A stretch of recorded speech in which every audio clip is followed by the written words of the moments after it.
تو اب تک جو میرے آج تک کے مطالعے میں جو سب سے بہترین کتاب گزری اس موضوع پر، وہ علامہ تقی جعفری کی معرکۃ الآراء کتاب ہے، جس کا نام ہے حسین ابن علی شہید فرہنگ پیشرو بشریت۔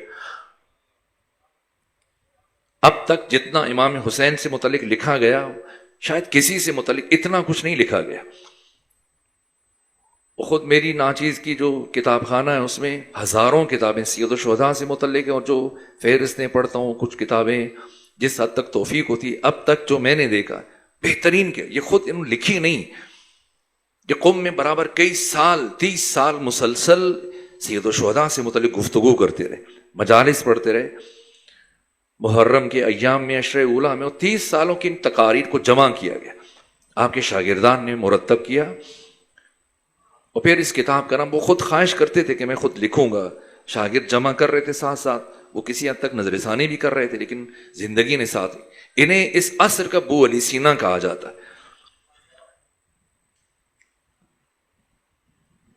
اس کتاب کے آغاز میں انہوں نے جہاں سے بات شروع کی، کہا معمولی ترین حوادث، آپ نے دیکھا ہوگا روزمرہ چلتے ہوئے بہت ساری چیزیں ہیں کہ جنہیں ہم کسی شمار میں نہیں لے کے آتے، لیکن انسان جب دقت کرتا ہے، دیکھتا ہے، تو وہ اسے اپنے اطراف میں اکناف میں بہت کچھ نظر آتا ہے روزمرہ۔ کبھی اگر آپ نے ایسا منظر دیکھا کہ آپ کا ایک دوست ہے، ساتھی ہے، جو بہت پڑھا لکھا ہے، باشعور ہے، ڈاکٹر ہے، پروفیسر ہے، علمی اعتبار سے، تعلیمی اعتبار سے استاد ہے، کتابوں کا لکھاری ہے، اہل علم، اہل معرفت ہے، یہ گھر سے چلا کسی مثلا تدریس کے لیے جا رہا ہے یا کسی اپنے اور دوسرے کام کے لیے جا رہا ہے، علمی فرد ہے، کوٹ پینٹ ٹائی لگا کے آمادہ تیار ہو کر، لیکن راستے میں کسی کے ساتھ اس کی مت بھیڑ ہوئی، وہ کسی معمولی بات کی ان کی نوک جھوک ہوگی کسی دوسرے فرد کے ساتھ، اور چند لمحے گزرنے کے بعد پھر آپ نے اپنی نگاہوں سے ممکن ہے ایسا منظر دیکھا ہو کہ وہی فرد جو بہت مہذب ہے، مثقف ہے، پڑھا لکھا، باشعور، اہل علم، اہل دانش، بابصیرت فرد، اب آپ دیکھتے ہیں کہ رفتہ رفتہ اس کی کیفیت بدل رہی ہے، اور اب اس کے ہاتھوں میں کپ کپی ہے، اس کے لہجے میں تھرتھراہٹ ہے، اور اب اس کے چہرے کے، اس کے قیافے کی رنگت بدل رہی ہے، رفتہ رفتہ غصے میں مبتلا ہو رہا ہے، اور اب اس کا اپنے لفظوں پر اختیار کم ہو رہا ہے۔ جو بہت تول کے بولتا تھا، جو جچی تلی نپی تلی بات کرتا تھا، لیکن اب رفتہ رفتہ اس کے لفظ اس کے اختیار میں نہیں، اور اب رفتہ رفتہ جیسے وہ گزر رہے ہیں، اول فول لفظ، رقیق کلمات، ہلکے جملے اس کی زبان سے ادا ہونا شروع ہوئے، اور بڑھتے بڑھتے وہ گالی گلوچ تک آ جاتا ہے، پھر اب اس کی زبان بھی اس کے کنٹرول میں نہیں ہے، اس کے اعضاء، اس کے ہاتھ اس کے کنٹرول میں نہیں ہے، فرد مخالف اس کی طرف بڑھ رہا ہے، اور اس کی کوشش ہے کہ کسی طرح سے وہ اس کے گریبان تک اس کا ہاتھ چلا جائے، یہ اس کے چہرے پہ ایک دو تھپڑ مارنے میں کامیاب ہو جائے، اس کی آواز، اس کی کیفیت بدل گئی، اس کا انداز، اس کی حرکات و سکنات، اس کی منہ سے جھاگ نکل رہی ہے، لفظ ادا ہو رہے ہیں، رقیق نامناسب کلمات ادا ہو رہے ہیں، یہاں تک کہ اس طرح یہ الجھ کر جھگڑا کرنے کے بعد پھٹے ہوئے کپڑوں کے ساتھ جب چلتا ہے۔ علامہ تقی جعفری کہتے ہیں کہ اگر کوئی ماہر نفسیات اور کوئی دقیق انسان، اہل علم،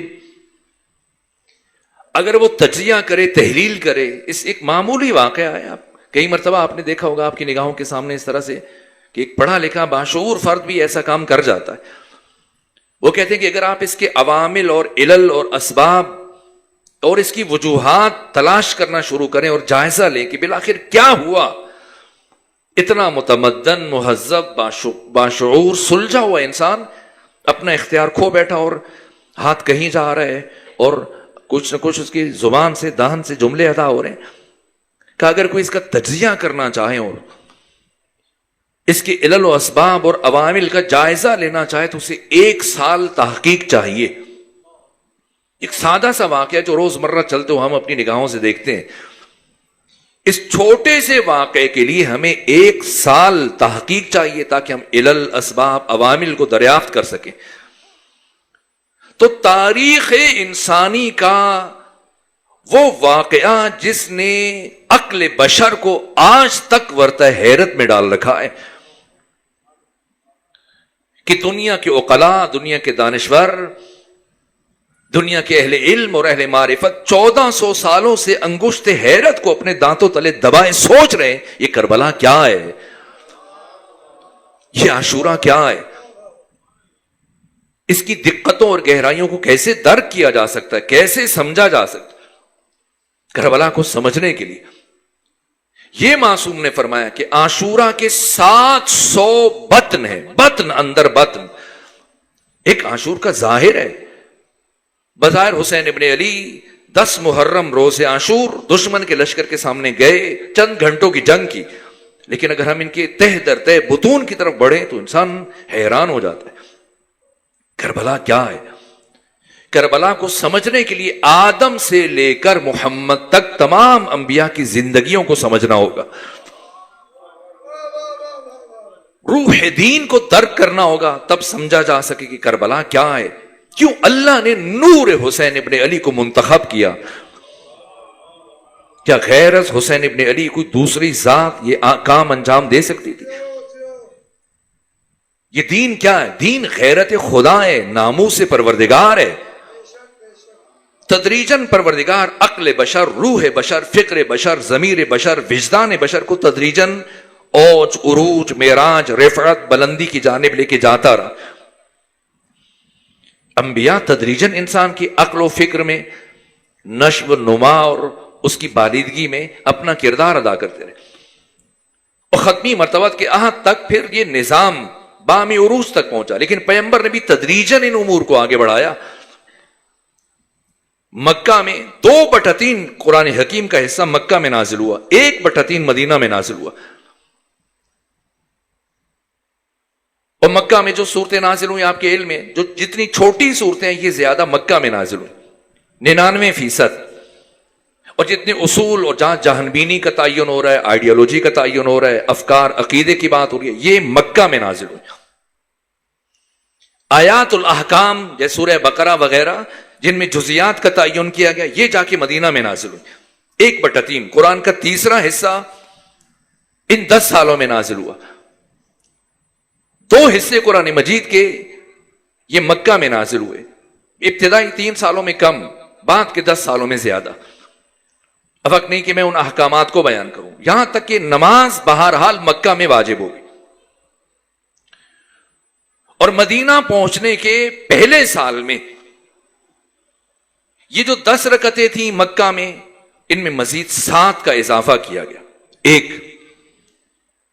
دیکھیے تدریج ہے، ایسا نہیں کہ ختمی مرتبہ نے ایک ساتھ مثلا 11 شادیاں کر لی، نہیں، ہجرت کے پہلے سال میں ام المومنین عائشہ کے ساتھ عقد کیا، ہجرت کے پہلے سال میں دوسرا مہینہ مکمل ہونے کے بعد مسجد نبوی کی تعمیر کی گئی، مکہ میں اذان و اقامت نہیں تھی۔ مدینہ پہنچنے کے بعد پھر ہجرت کے پہلے سال میں اذان اور اقامت کا آغاز ہوا، نماز کی رکعتوں میں اضافہ ہوا، عقد مواخات پڑھایا گیا، عبداللہ سلام نے اسلام قبول کیا، اسعد بن زرارہ نے اسلام قبول کیا، اور ہجرت کے پہلے سال بنو قریظہ ہیں، بنو نذیر ہیں، بنو مستلق ہیں، ان کے ساتھ ختمی مرتبہ نے معاہدہ کی کہ ہم آپس میں جنگ نہیں کریں گے، اگر کسی نے کسی ایک کے خلاف جنگ کی تو ہم مل کر اس کا مقابلہ کریں گے۔ یہ سب تدریجی مراحل۔ پھر ہجرت کے دوسرے سال میں ختمی مرتبہ نے علی اور بطول کا عقد کیا، اور 17 مہینے گزرنے کے بعد یہ ہجرت کا دوسرا سال ہے کہ اب تغییر قبلہ کا مرحلہ آیا، اور مکہ سے بیت المقدس کے بجائے اب رخ بیت اللہ کی طرف ہوا، خانہ کعبہ کی طرف کروایا گیا۔ اور اس کے علاوہ پھر جو باقی امور انجام ہوئے، زکوٰۃ ہجرت کے دوسرے سال میں فرض ہوئی، روزہ پہلے سال میں فرض نہیں تھا مدینے میں، دوسرے سال میں فرض ہوا، جہاد کا حکم دوسرے سال میں دیا گیا، جنگ بدر دوسرے سال میں لڑی گئی، اور تیسرے سال میں پھر ختمی مرتبہ نے حفصہ بنت عمر ابن خطاب کے ساتھ عقد کیا، اور اسی سال ہجرت کے تیسرے سال امام حسن مجتبی کی ولادت ہوئی، اور اسی ترتیب کے ساتھ ختمی مرتبہ نے حافظان قرآن کو مکہ کی اطراف کی آبادیوں میں روانہ کیا کہ سب کو قتل کر دیا گیا، شہید کر دیا گیا۔ یہ تدریجاً یہ امور انجام ہو رہے، دفعتاً ایسا نہیں ہے یعنی پچھلے انبیاء کی محنتوں کا تسلسل. اور پھر ختمی مرتبت نے آ کر ہجرت کے 4تھے سال میں ختمی مرتبت نے, اب پہلے سال حرام نہیں کیا شراب کو, دوسرے سال کرتے تیز نہ, ہجرت کے 4تھے سال میں ختمی مرتبت نے شراب کو حرام قرار دیا. اور ہجرت کے 4تھے سال میں حسین ابن علی علیہ آلاف و تحیت و ثنا کی ولادت ہوئی. اور ہجرت کے 4تھے سال ختمی مرتبت نے ام سلمہ کے ساتھ عقد کیا. اور اسی ترتیب سے یہ ترتیب آپ دیکھیے احکامات کس طرح سے دین تدریجی طور پر مکمل کیا جا رہا ہے, دفعتاً نہیں. ہجرت کے یہ حجاب کب فرض ہوا ہے, جو خواتین پر پردہ فرض کیا گیا, یہ ہجرت کے 5ویں سال میں مدینہ میں جا کر فرض کیا گیا. اور اپنی پھوپھی ذات بہن جناب زینب بنت جہش کے ساتھ عقد ختمی مرتبت نے یہ ہجرت کے 5ویں سال کیا. اور 185 سربراہان مملکت کو ختمی مرتبت نے اسلام کی دعوت کے خطوط کی ہجرت کے 5ویں سال لکھی. اب دیکھیں جیسے جیسے نمووار ہے. اور ہجرت کے 6 سال میں حج فرض ہوا, اس سے پہلے حج فرض نہیں تھا. اور اسی سال ختمی مرتبت نے صلح حدیبیہ کا مرحلہ طے کیا. پھر ہجرت کے 7ویں سال میں جنگ خیبر فتح ہو رہی ہے. اور 15 سال حبشہ میں گزارنے کے بعد مکہ کے مہاجرین, جن میں حضرت جعفر طیار ہیں, عبداللہ ابن رواحہ ہیں, زید بن حارثہ ہیں, یہ شخصیات 15 سال حبشہ میں گزارنے کے بعد خیبر میں ختمی مرتبت سے آ کے ملاقات کے پیغمبر نے فرمایا کہ مجھے کس چیز کی زیادہ خوشی مناؤں, خیبر کی خوشی مناؤں یا جعفر طیار کے واپس آنے خوشی مناؤں. یہ سب تدریجی مراحل ہیں. اس طرح پھر ہجرت کے 8ویں سال میں جو معاملات ہوئے, 9ویں سال میں, 10ویں سال میں سورہ برات کی تبلیغ ختمی مرتبت یہ 7ویں سال کر سکتے تھے, 8ویں سال کر سکتے تھے, لیکن سورہ برات کی تبلیغ کو ختمی مرتبت نے 9ویں سال میں رکھا, غدیر سے 1 سال پہلے. یہ سب تدریجن ہے لوگوں کی ذہنیتوں پر حقیقتوں کو سمجھانے کے لیے. اور پہلے اگر علی کے ہاتھ دے کے بھیجنا تھی سورہ برات, سورہ توبہ, کہ جائیں جا کر اعلان کریں مکہ میں حج کے موقع پر, حج سے پہلے, کہ اس سال تمہیں صرف 4 مہینے کفار مشرکین کو مکہ میں رہنے کی اجازت ہے, اس کے بعد تمہیں یہ سرزمین چھوڑنی پڑے گی, اور کسی کو خانہ کعبہ کے اندر, مسجد الحرام کے اندر آنے کی اور حج ادا کرنے کی اجازت نہیں ہے. کسے بھیجا؟ عبداللہ بن عثمان بن عامر المعروف ابو بکر کو بھیجا ہے. لیکن جب وہ چند فرسخ طے کیے تو فوراً سے حکم پروردگار آئے کہ یا خود جائیں یا اپنی جان کو بھیجیے, اپنے نفس کو بھیجیے. تو پھر کسے بھیجا گیا؟ علی کو بھیجا گیا. علی گئے اور پھر وہ آیات لیں اور پھر دوسرے صاحب وہیں سے واپس آ گئے. یہ کیا سمجھایا جا رہا ہے, یہ کیا بتایا جا رہا ہے؟ یہ غدیر سے پہلے کا مرحلہ ہے. 10 ہجری میں غدیر پیش آئی اور 9 ہجری میں سورہ برات کی تبلیغ کا مرحلہ ہے. یہ سمجھایا جا رہا ہے کہ جو فرد ایک سورہ کی چند آیات کی تبلیغ کی صلاحیت نہیں رکھتا, وہ پورے قرآن کی تبلیغ کی صلاحیت کیسے رکھ سکتا ہے؟ علی کو بھیجا گیا اور مولا متقیان کا گلا خشک ہو گیا, گلا بیٹھ گیا. اور اپنی مدد کے لیے کبھی ابو ذر سے مدد لیتے ہیں, کبھی مقداد سے مدد لیتے ہیں, مختلف مقامات پر بلند آواز سے حکم خدا پڑھ پڑھ کے سناتے ہیں. اور 10 ہجری میں پھر غدیر کا مرحلہ آیا. یہ سب تدریج ہے. شعور بشر کو تدریجی طور پر اس سطح پہ لایا گیا. اور جس طرح سے ختمی مرتبت نے تدریجن عقل بشر, شعور بشر, وجدان بشر, اس کو بام عروج تک لے کے گئے اور ایک نظام متعارف کروا کے گئے. رحلت ختمی مرتبت کے بعد پھر تدریجن اسی نظام کو پستیوں کی طرف لے کے آیا گیا. یہاں تک کہ 36 ہجری میں جب تیسرے خلیفہ کو قتل کیا گیا اور ہزاروں کی تعداد میں لوگ علی کے دروازے پر جمع ہوئے کہ ہاتھ بڑھائیں, ہم آپ کی بیعت کرنا چاہتے. تو کیا جملہ کا کیا ہوا 25 سالوں میں؟ کہ آج تم میرے پاس آئے ہو بیعت کرنے کے لیے, در حالی کہ آج تمہاری حالت وہ ہے یوم بعث اللہ نبیہ. تم کہاں پہنچے ہو ان 25 سالوں میں کہ جس دن اللہ نے اپنے نبی کو تمہارے درمیان بھیجا تھا, بعثت سے پہلے عہد جاہلیت تک پہنچ چکے ہو. اب علی اس خلافت سے کیا کرے؟ یہ ہوا جس طرح ختمی مرتبہ تدریجن انسان کے ذہن کو اور اسلام کو تدریجن بام عروج تک لے کے گئے، اسی طرح سے اب تدریجن اسے زوال کی طرف لایا گیا 25 سالوں میں. یہی وجہ ہے. اس کے بعد مولا متقیہ نے حکومت سنبھالی اور فرمایا لولا حضور الحاضر وقیام الحجہ بوجود الناصر وما اخذ اللہ من العلماء اللہ یقار ولا قزت ظالم وعلا سغب مظلوم. وہی کرتا جو 25 سالوں سے کر رہا ہوں. کیوں؟ علی کے 4 سال 9 مہینوں میں سے 3 سال جنگوں میں گزر گئے. کتنی جنگیں لڑی ہیں علی نے عہد رسول میں؟ 9 سالوں میں 83 جنگیں لڑی. یہ ڈیجیٹل بٹیرا آپ کے ہاتھوں میں ہے اور جا کے اب تو بہت آسان ہو گیا، زیادہ کتابیں کھنگالنے کی ضرورت نہیں ہے. آپ سرچ کیجیے اور جمع کیجیے ان 83 جنگوں میں کتنے مسلمان قتل ہوئے. 83 جنگیں. کتنے کافر قتل ہوئے، کتنے مشرک مارے گئے. مشرکین، کافرین اور مسلمانوں کو ملائیں تو تعداد 1000 سے کم ہے. 9 سالوں میں 83 جنگوں میں 1000 سے کم افراد قتل ہوئے. اور 3 سالوں کے اندر ان 3 جنگوں میں، جنگ جمل، جنگ صفین، جنگ نہروان میں 1 لاکھ سے زیادہ افراد قتل ہوئے، جن میں سے ہزاروں افراد علی کے ہاتھ سے مارے گئے. کیوں؟ وہ علی کے جو خون ریزی سے متعلق اتنی احتیاط کرتے ہیں اور 70 پشتوں تک جھانک کے دیکھتے ہیں شاید کوئی مومن آنے والا ہو.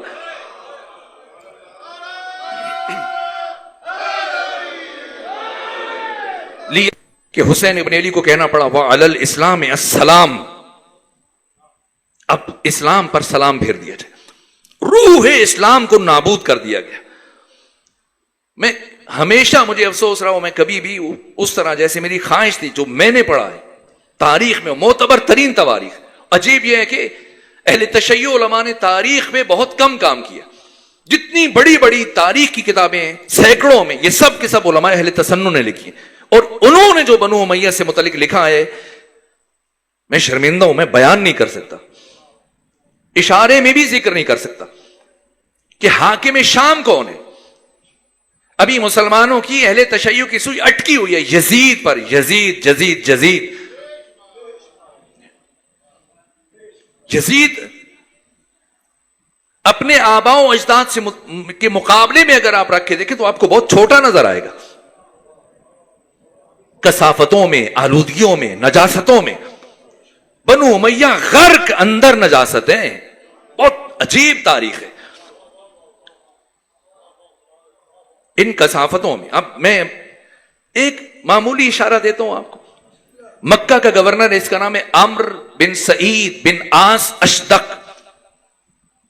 دیکھیں جب خانوادے کی حرمت نہیں ہے، اگر کوئی شخص بدکاری کرے تو دین کہتا ہے اسے 80 کوڑے لگاؤ، لیکن اگر زنا محسنہ کا ارتکاب کرے یعنی شوہردار خاتون کے ساتھ تو اب یہ سنسار کیا جائے گا. آدھا اس کو زمین میں دفن کیا جائے گا اور پھر جمع ہو کر لوگ اتنے پتھر مارے کہ ان پتھروں سے یہ دب جائے اور یہیں اس کی موت ہو جائے اور اس کا جنازہ بھی نہ پڑا جائے، کیونکہ اس نے خاندان کی حرمت کو پائمال کیا. اب آپ بتائیں اگر سربراہ مملکت سے کام کرے، بات صرف شراب کی نہیں. عمرو بن سعید بن عاص اشدق، اس کے پاس وہ کوئی شخص اپنا مسئلہ لے کے گیا، بیوی کے ساتھ اس کا جھگڑا ہوا تھا مکے کے والی کے پاس، اور جا کے جب اپنا مسئلہ بیان کیا تو جیسی اس کی نگاہ اس خاتون پہ پڑی تو اسے بھیج دیا اور اسے اپنے تصرف میں لے لیا. جیسے مالک بن نویرہ کی بیوی کے ساتھ خالد بن ولید نے جو کام کیا، یعنی اسی رات مالک بن نویرہ کو شہید کیا گیا 2.5 روپے کے لیے. زکات کے نام پر جو مرتدین زکات کے نام کے ساتھ جنگ تھی، اور اسی رات اس کی بیوی کو ہمراہ لے گیا خالد بن ولید. جہاں تک کہ جب خلیفہ ثانی نے خود اعتراض کیا کہ اس پر حد ہونی چاہیے تو پھر حاکم وقت نے کہا کہ نہیں، اس سے خطا اجتہادی سرزد ہوئی. لیکن اب آپ دیکھیے کہ مکہ کا گورنر ہے اور خاتون کو اپنے تصرف میں لیا، اور اب اس کا شوہر جب چکر لگاتا رہا، بار بار جاتا رہا. اسے تمام مورخین نے لکھا ہے تمام بڑے بڑے تبری نے لکھا ہے, سب نے لکھا ہے. اور وہ جا کر اس زمانے کے جو 3 بر اعظموں پر حکومت کرنے والا فرد ہے, والی ہے, حاکم ہے, اس کے پاس جا کے شکایت کی کہ تمہارا گورنر میرے ساتھ یہ کر رہا ہے, انصاف چاہیے. کہ اچھا جاؤ یہ خط لے جاؤ اور جا کے اس خاتون کو لے آؤ. اور مجبور ہو کر جب عمرو بن سعید بن عاص اشدق نے چھوڑا تو اب کیا ہوا ہے, جس کے پاس فیصلے کے لیے لایا گیا تو اس نے اپنے تصرف میں لے لیا. اب آپ بتائیں جہاں دینی اقدار اس حد تک پائمال ہو جائے, غیرت بشر, ناموس بشر, حاکم دین جو انسانی اخلاقی دینی اقدار کا محافظ ہے, قدروں کا محافظ ہے, ناموس بشر کا محافظ ہے, جب وہ خود اس سطح پہ گر جائے, اتنی پستیوں میں چلا جائے, اور پھر یزید جیسے نابکار کو اپنا جانشین منتخب کر لے. اب بتائیے ان حالات میں, اور ایسی خوف کی فضا طاری کر دی گئی تھی, فتوحات ہو رہی ہیں. میں شرمندہ ہوں, وقت ختم ہوا تو میں بس یہ آخری جملہ عرض کر, جتنا ان فتوحات نے اسلام کو نقصان پہنچایا کہ مسلسل جغرافیے میں اضافہ ہو رہا ہے, زمین بڑھ رہی ہے, لیکن روح دین نہیں ہے.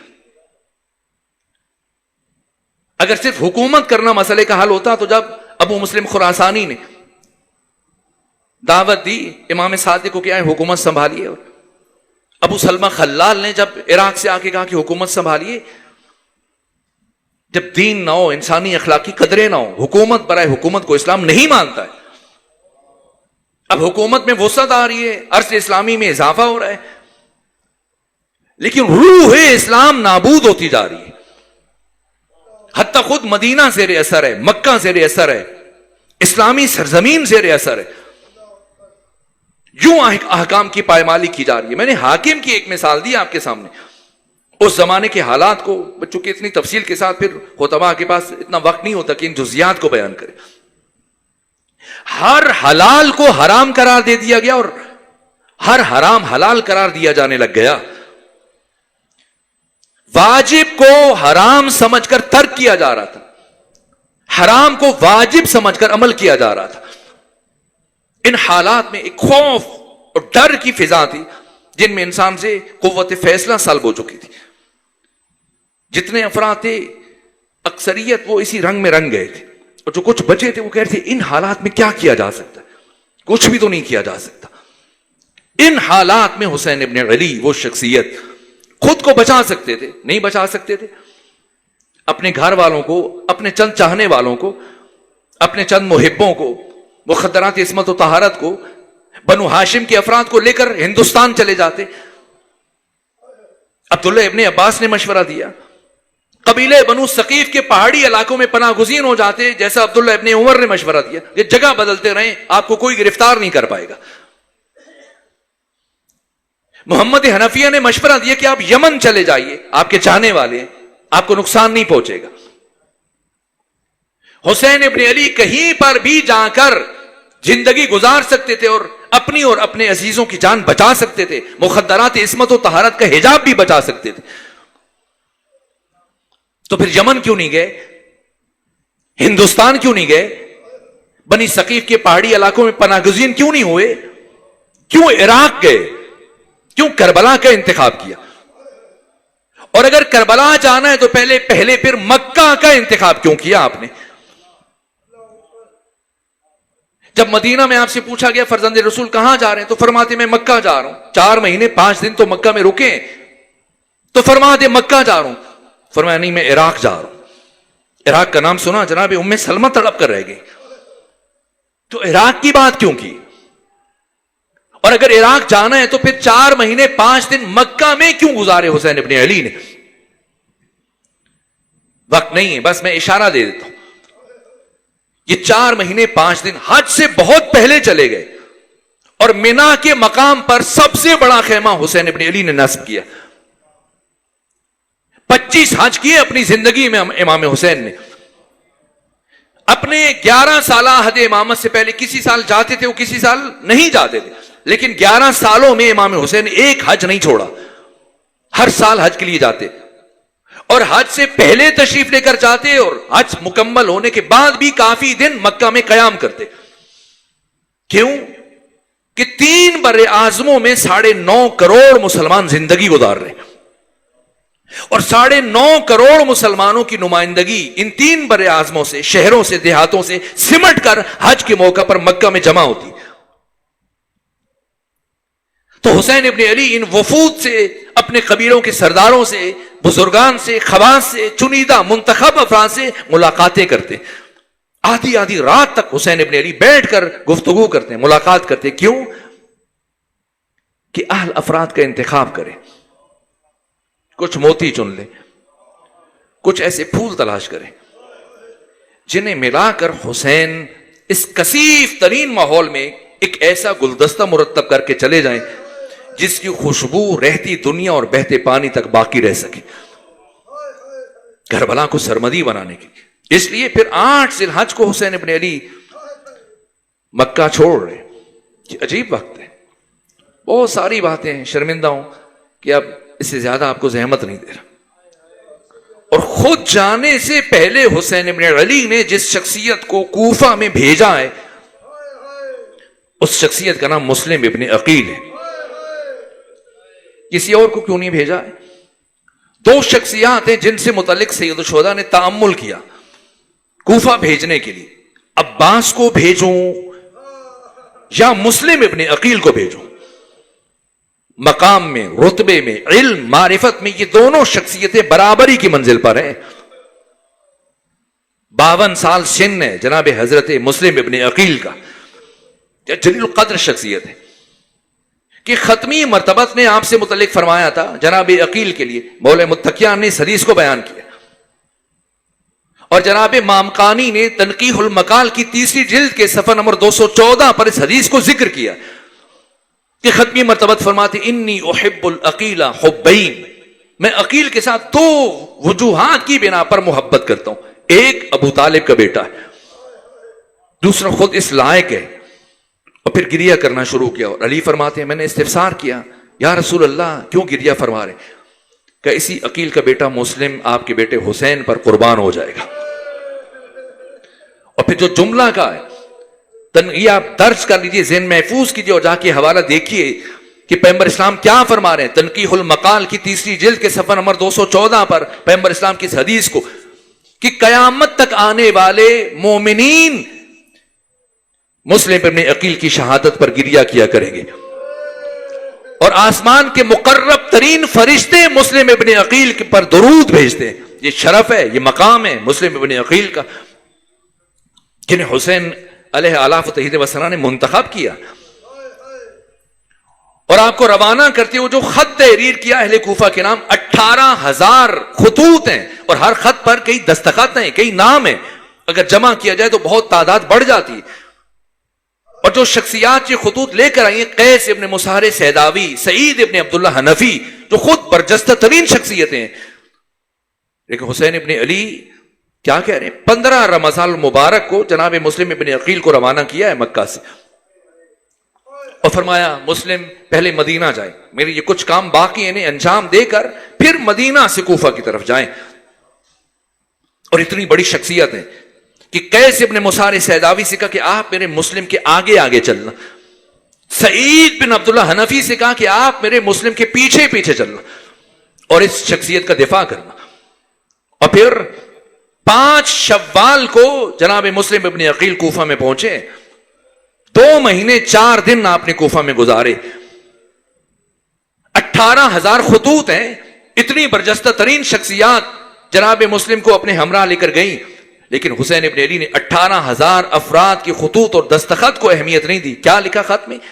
اہل کوفہ کے نام قد ارسلت الیکم، میں تمہاری جانب اس شخصیت کو بھیج رہا ہوں، اخی جو میرا بھائی ہے، وابن عمی میرے چچا کا بیٹا ہے، وثقتی میرا مورد اعتماد ہے، جو مجھے یہ بتائیں گے میں اس کے مطابق اپنے فیصلے کا تعین کروں گا۔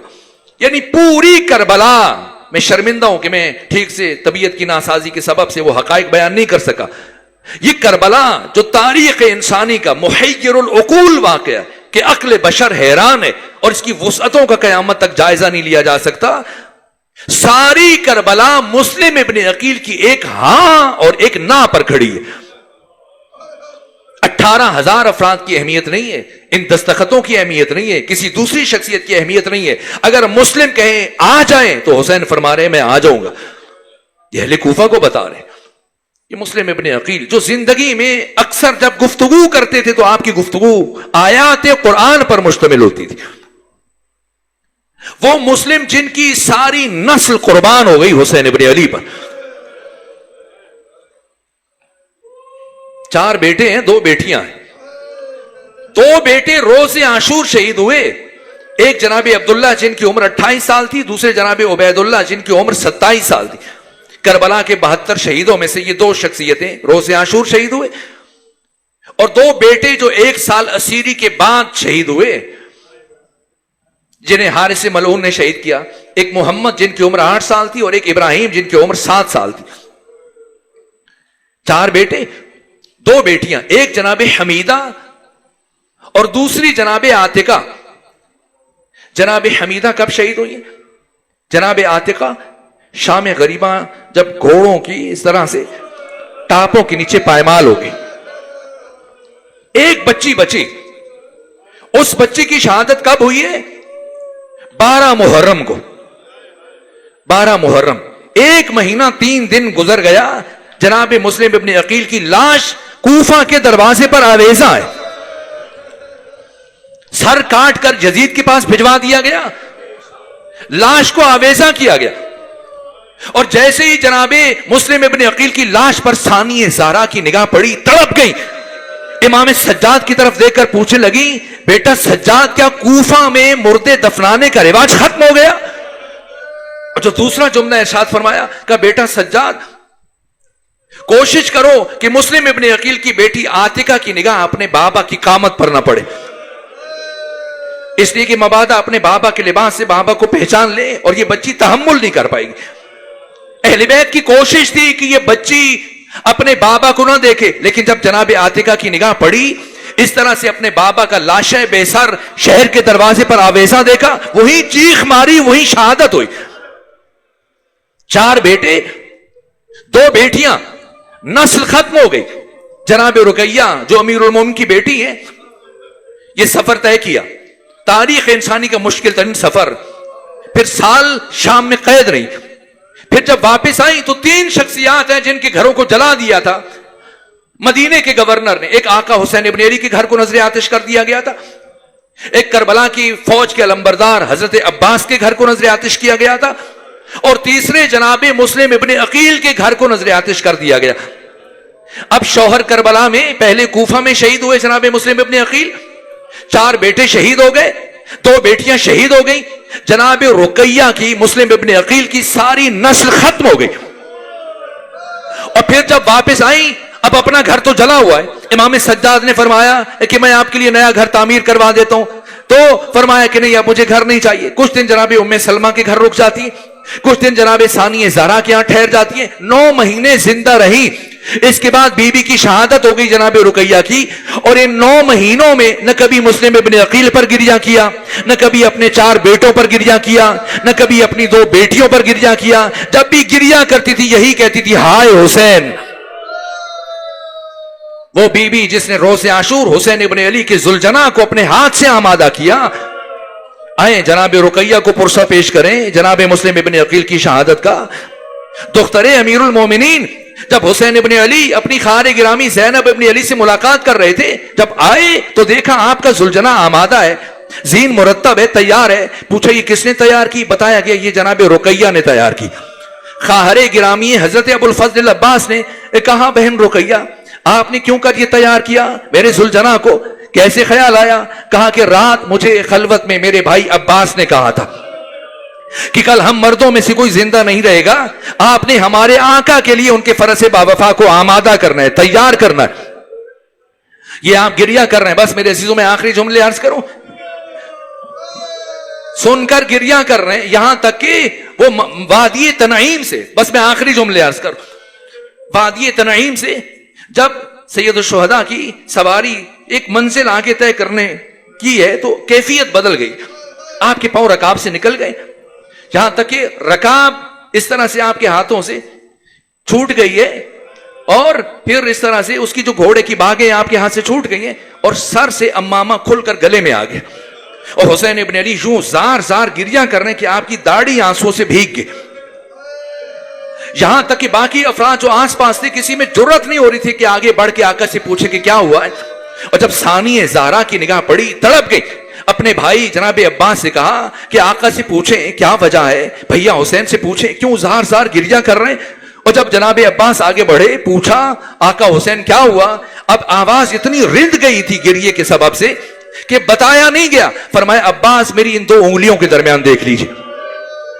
اب جناب عباس نے جو دیکھا تو کیا منظر دیکھا, جناب مسلم ابن عقیل کو اس طرح سے رسیوں میں جکڑے ہوئے اسیر کر کے دارالامارہ کی طرف لے کے جایا جا رہا ہے. وہ کیا منظر تھا جب آپ کو دارالامارہ کی طرف لے کے جایا جا رہا ہے. 12 محرم کو امام سجاد کا اسیروں کے ساتھ, بیویوں کے ساتھ, بچوں کے ساتھ جب کوفہ شہر میں داخلہ ہوا تھا تو جو دربان کھڑا تھا وہ دروازے پر اس نے رک کر پوچھا فرزند رسول مجھے معاف کیجیے گا, میں آپ سے محبت کرنے والا ہوں, مجبوری میں یہاں اس مقام پر اپنی ذمہ داریاں ادا کر رہا ہوں, لیکن ایک بات پوچھنا چاہتا ہوں. کچھ وقت پہلے, کچھ دن پہلے جب آپ کے چچا مسلم ابن عقیل اس مقام سے گزر رہے تھے تو میں نے دیکھا کہ سر سے لے کے پاؤں تک زخمی تھے اور اسی طرح سے رسیوں میں جکڑے ہوئے تھے. اس کے باوجود میں نے دیکھا کہ ان کا سینہ تنا ہوا تھا, ان کی آنکھوں میں ہیبت تھی, روب تھا, دبدبا تھا, جلال تھا اور اتنی جرأت کے ساتھ داخل ہوئے تھے. لیکن آپ کو دیکھ رہا ہوں کہ آپ کا سر جھکا ہوا ہے, آپ کا سینہ سکڑا ہوا ہے. فرمایا تو نے غور نہیں کیا, میرے چچا مسلم کے ساتھ بہنیں نہیں تھی, ان کے ساتھ بیٹیاں نہیں تھی, لیکن میرے ساتھ مخدرات عصمت و طہارت موجود ہے. اس شان کے ساتھ جناب مسلم ابن عقیل داخل ہو رہے ہیں. اور پھر جب آگے بڑھے اور جیسے ہی عبید اللہ ابن زیاد کے سامنے پہنچے ایک سپاہی نے اپنی تلوار کے پشت سے آپ کی گردن پر ضرب ماری. کہا اس طرح سیدھی قامت سے کیوں کھڑے, جھک کر امیر کہہ کے سلام کرے. تو یہ جملہ آپ کی زبان سے جاری ہوا جو تاریخوں میں ثبت ہو گیا کہ امیری حسین و نعم الامیر. اس پوری کائنات میں مسلم کا امیر صرف ایک ہے اور اس کا نام حسین ابن علی ہے. استاد دارستانی فرماتے ہیں کہ جب امام حسین کو اپنا امیر کہہ کے سلام کیا تو یقیناً آقا جو اعجاز امامت سے یہ منظر دیکھ رہے ہوں گے, کہا ہوگا کہ مسلم تو نے دشمن کے دربار میں مجھے امیر کہہ کے سلام کیا, میں حسین وعدہ کرتا ہوں اب قیامت تک دنیا مجھے غریب کہے گی لیکن تمہیں امیر کہہ کے سلام کرے گی. بس میرے عزیزو آخری جملہ عرض کروں, یہاں تک کہ آپ کو اسیر کر کے رسیوں میں باندھ کر محمد بن اشعث بن قیس کندی یہ شقی باقی سپاہیوں کے ہمراہ اس طرح سے سیڑھیوں سے اوپر زندان تک, اوپر جو دارالامارہ کا چھت ہے وہاں لے کے جا رہا ہے. اور پھر وہ مرحلہ کہ جب دارالامارہ کی چھت تک پہنچا تو وہ مرحلہ کہ دیکھیں آپ مجلس کے بعد ایک عمل انجام دیتے ہیں, یہ زیارت پڑھتے ہیں. یہ زیارت کس کی سنت ہے؟ یہ حضرت مسلم ابن عقیل کی سنت ہے. رخ کیا مکہ کی جانب جس جانب سے آقا حسین ابن علی تشریف لا رہے تھے اور یہ جملہ زبان سے جاری کیا السلام علیکہ یا ابا عبداللہ. یہاں تک اس مرحلے میں اشعث بن قیس کندی کے بیٹے نے ایسا ظلم کیا, ایسی توہین کی جسے بیان نہیں کیا جا سکتا. اور اس کے بعد پھر وہ مرحلہ آیا کہ جب تلوار چلی آپ کا سر تن سے جدا ہوا اور سر کو اپنے پاس رکھ لیا محمد بن اشعث بن قیس کندی نے, اور اس کے بعد آپ کے جسد مطہر کو دارالامارہ کی چھت سے زمین پر پھینکا گیا. میرے عزیزوں بڑی مشابہت ہے, بڑی مشابہت ہے دو شخصیتوں میں, ایک آقا حسین میں, دوسرے مسلم ابن عقیل میں. جس طرح سے امام حسین کا لاشا پائمال ہوا اسی طرح سے مسلم ابن عقیل کا لاشا بھی پائمال ہوا. اسی طرح سے یعنی جب اتنی بلندی سے گرایا گیا تو آپ کے جسم کی ایک ہڈی بھی سلامت نہیں بچی تھی. اور پھر برابر 3 دن تک رسیاں باندھ کے مسلم ابن عقیل کی لاش کو کوفے کے شہر میں اور پھر بنو کناسہ کے محلے میں گزارا جاتا رہا تھا. اور پھر ایسے پتھر تقسیم کیے گئے جو نوکدار پتھر گھڑ کے پہلے سے تقسیم کیے گئے تھے, جہاں سے جناب مسلم ابن عقیل کے لاشوں کو گھسیٹ کے لے جایا جاتا تھا ان پتھروں کی بارش کر دی جاتی تھی. اور ایک تیسرا فرق ہے, جس طرح سے حسین ابن علی پیاسے شہید ہوئے جناب مسلم ابن عقیل پیاسے شہید ہوئے, لیکن ایک تیسرا فرق ہے وہ یہ کہ کربلا والوں میں سے کوئی اسیر نہیں ہوا, لیکن جناب مسلم ابن عقیل کو اسیر بھی کیا گیا. بس جیسے یہ منظر دیکھا کہ اس بلندی سے جناب مسلم ابن عقیل کے لاشے کو دارالامارہ گرایا جانے لگا ہے تو ابو الفضل عباس تڑپ گئے اور کہنے لگے آقا میں نہیں کہتا کہ آپ مجھے اس نے جہاد دیجئے، بس ایک مرتبہ مجھے کہ یہ جہاں سے امامت کے تھے کوفہ میں پہنچا دیجئے۔ کہا کیوں کوفہ جانا چاہتے ہیں؟ کہا اس لیے کہ جب اتنی بلندی سے میرے بھائی مسلم کو پھینکا جائے گا تو کم سے کم کوئی ان کی لاش کو اٹھا سکے۔ فرمایا دارالامارہ کے صحن میں دیکھو میرے مسلم لاوارث نہیں ہے، میری ماں فاطمہ زہرا ان کے استقبال کے لیے ہے۔ بس میرے عزیزو آخری جملہ، جیسے ہی حضرت کی شہادت کی خبر پھیلی ہے، ایک مرتبہ امام حسین نے فرمایا جناب ثانی زہرا سے کہ ان کی بیٹی عاتقہ کو بلایا جائے، اور 3 سال سن ہے جناب عاتقہ کا۔ حسین ابن علی نے جناب عاتقہ کو بلایا، اپنے زانوں پہ بٹھایا اور پھر نوازش کرنے لگ گئے، پیار کرنے لگ گئے۔ پھر کہنے لگے اے بہن زینب، جو میں نے مدینہ میں آپ کو بندے دیے تھے وہ بندے لے آئیے، وہ بالیاں لے آئیے۔ پھر اپنے ہاتھوں سے حسین ابن علی اپنی بھتیجی جناب عاتقہ کو بالیاں پہنا رہے تھے۔ ایسے میں باہوش بچی ہے، خاندان بنو ہاشم کی بچی ہے، تڑپ کر کہنے لگی ہے کہ آقا آپ تو اس طرح سے شفقت فرما رہے ہیں جس طرح سے کسی یتیم پر شفقت کی جاتی۔